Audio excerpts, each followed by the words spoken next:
We're back to the Neil Haley Show here on the Caregiver Dave Celebrity segment. I'm excited to welcome the program Caregiver Dave Nisani. Dave, how are you? What's going on, man? Awesome.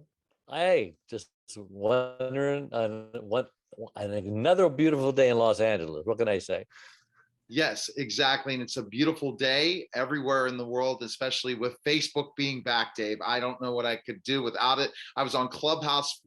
Basically, they were talking the end of the world for over 5 hours in a room of 7.5 thousand people on stage. So it was a pretty crazy day. Wow. I guess Clubhouse had a resurgence thanks to the outings of Facebook, Instagram. But I'm excited to welcome the program from New York's $1 Million Listing on Bravo, Ryan Serhant. And Ryan's going to talk about a great honor that has happened to him. Ryan, thanks for stopping by. And it's great what you're doing and your philanthropic work. Ryan, thanks for coming on the show. Thanks for having me. It's an honor to be here with you guys. I'm a big fan. The honor is ours. All right, we appreciate it. So Ryan, let's talk really quickly. Let's get into this specifically enough. The American Cancer Society selected you to be the 2021 National Ambassador for the annual Real Men Wear Pink program. Why did you get involved in this? Oh man, a lot of reasons. Other than the fact that it's a good thing to do, right? We, my family and I, and our business here in New York, try to be as philanthropic and charitable every year as we possibly can be. And, at the beginning of this year, I was trying to think about, hey, what else can we do, right? Going into this year. And I read a stat that said that due to the pandemic in 2020, 41% of Americans delayed medical care in the last year because of COVID and, being afraid of going to doctors and hospitals. It's like, oh, that's crazy. 41%. That's a lot of people. And then like the next day I talked to a friend who said that she had just found out that she was diagnosed with breast cancer. It's like, are you kidding me? She said, yeah. And I skipped my mammogram the year before due to COVID, right? 2020. And, she's kicking herself that had she just gone, because she still could have, she just chose not to. She had gone last year, even just like in the summer when things were starting to get slightly back to normal, she might've caught it early or had a much better diagnosis.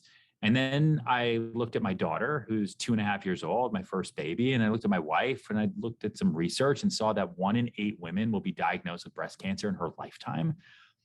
And that's a massive number. And it is the most commonly diagnosed form of cancer globally. And only women have to deal with it, which is not true because men can also get breast cancer. But because it's called breast cancer, men kind of take a step back and say, out of sight, out of mind, bro. And I said, okay, well, there's got to be something I can do here. And so I'm the national ambassador for the Real Men Wear Pink campaign this year, which means that as a man, I am bringing awareness to breast cancer research. And it's an honor, but it's also a privilege. And it's something very, very important that I'm working on. Okay. Yeah. Are you the first man to have this honor? And is it a permanent thing? Are you the permanent Real Men Wear Pink guy?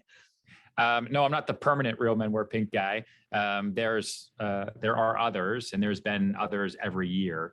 There's been a handful of just different people who, have used their platforms to bring awareness, which is really what I'm working on doing too. We have a large social media following and subscriber account across platforms, and people predominantly follow me for real estate advice and real estate sales and listings, and that's how people know me. And so it's nice for me to be able to take that following and really activate it as much as I can for something that's completely selfless. Absolutely. So what are your plans for this, especially talking about this month and everything, and what are you going to do to call to action for our listeners and viewers, and especially your fans? Yeah, I would say, listen, if you are somebody who has experienced breast cancer firsthand, then you don't need me to tell you how serious, scary, and real it is. But if you're not, like, you need to understand that if you haven't been affected by breast cancer in some way yet, unfortunately, the odds say that you will be. So you can become a part of the solution now. You can go to Serhant, which is my last name, S as in Sam, ERHAN as in Nancy, T as in Thomas, wearspink.com, and join my team. That's how it works. We set up a team, and you can join my team, and you can donate $5, $10, $25, $10,000, whatever you want to do. Just every little bit counts. And I'm working to raise $75,000 for the American Cancer Society research by the end of October. I'm wearing pink every day to raise awareness. And I think that we've already raised just over $50,000 so far this year. This month, actually, as we get towards, as we get into the thick of October. And so I need to raise a little over $25,000, but that shouldn't stop us. You want to raise as much as possible. Yeah, awesome. You have not personally been touched by anyone with cancer in your family? Cancer has been in my family, yes. Not breast cancer, not yet, fortunately. But again, the odds say that it's only a matter of time. But a very close friend of mine was diagnosed with breast cancer. I've had a lot of clients who've, been through it and have lost loved ones to breast cancer. And remember, men can get breast cancer too. That's right. The percentage is much, much lower, but men can still get breast cancer. And this is more, again, everyone says cancer sucks, right? Of course it does. But this is a predominant cancer that affects women. And I think that the men around the women who make them stronger should help, right? And should help to push to raise funds for research to eradicate this brutal disease. Yeah, absolutely. And when you talk about men, I was watching yesterday, Nelly was involved talking about men's breast cancer and stuff like that. It's shocking to know that they do, because it's still not out there. And so what should men do in the same type of situation when should they decide to get screened and stuff like that? Is that they had I think the national average for men and women is starting at around 40 years old. And if you go to American Cancer Society, just Google it, go to their website. They've got all the information there that's for free. But honestly, the best form of screening for everybody is yourself, in the shower, as you're soaping yourself up, don't go so fast. Like if you're a guy, check your chest out and make sure you don't feel anything. And if you do, what's the harm in getting it checked out? You never, ever, ever know.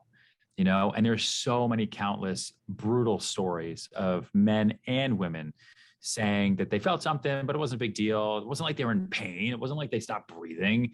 It wasn't like, they felt sick in any way.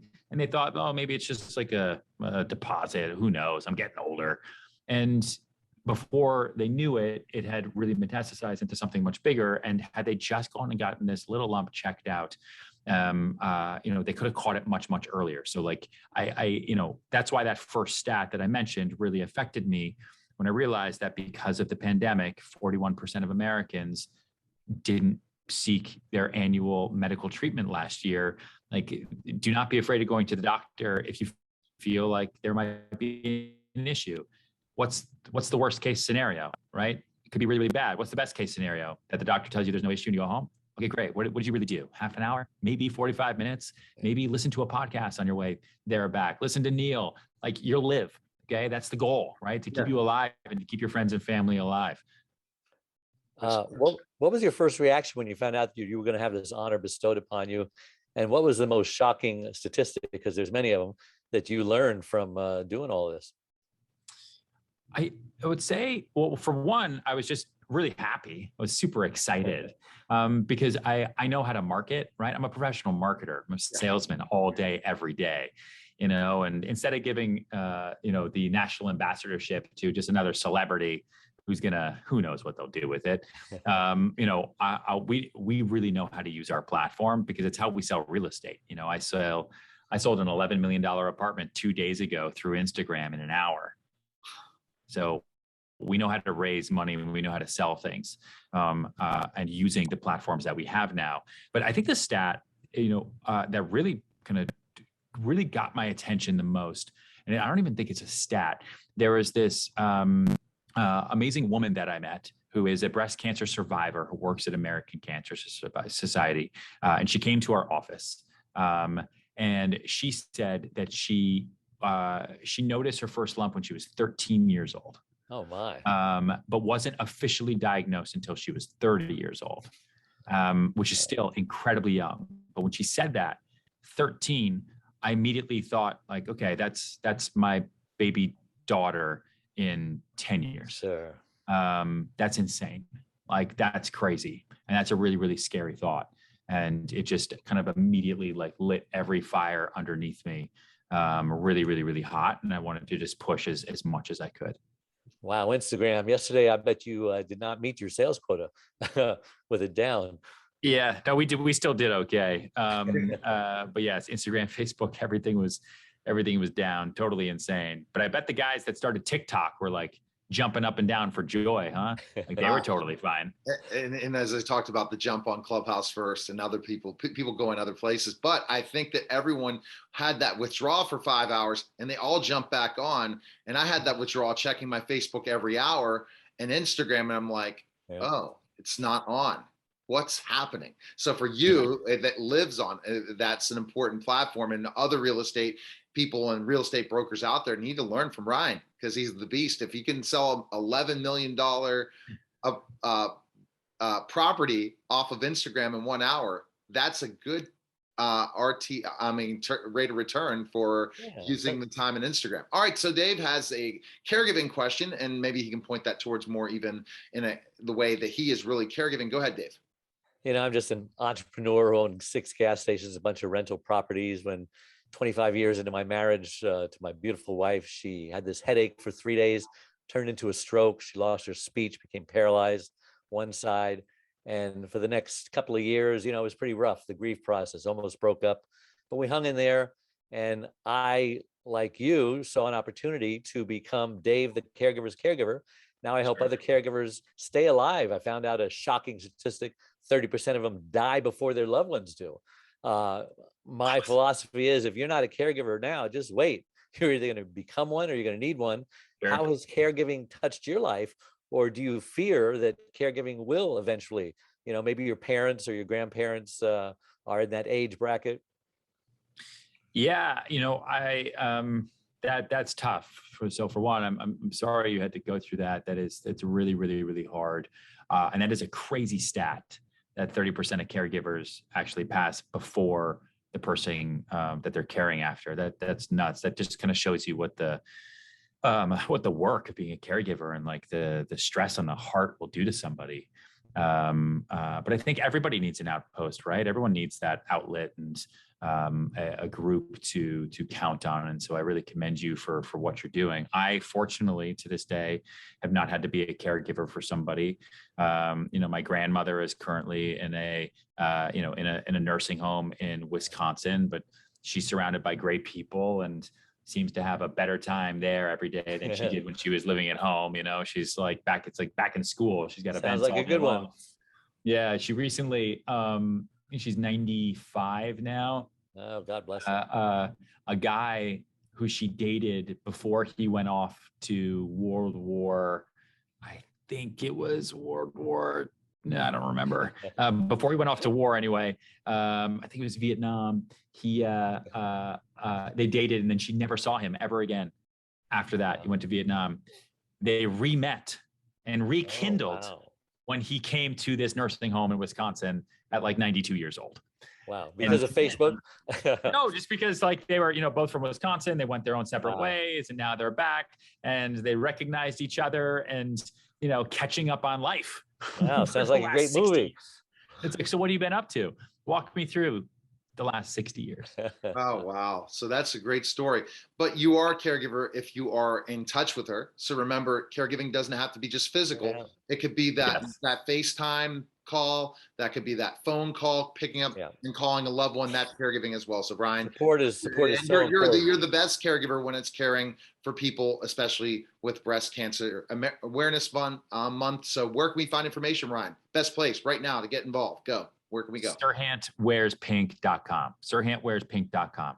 And there's links in there to get to American Cancer Society if you want to learn anything else about the organization and how much money they raise to be able to fund breast cancer research. But go to serhantwearspink.com, join my team, do it with me, help me, work with me, and let's raise as much money as we can to kick breast cancer's ass.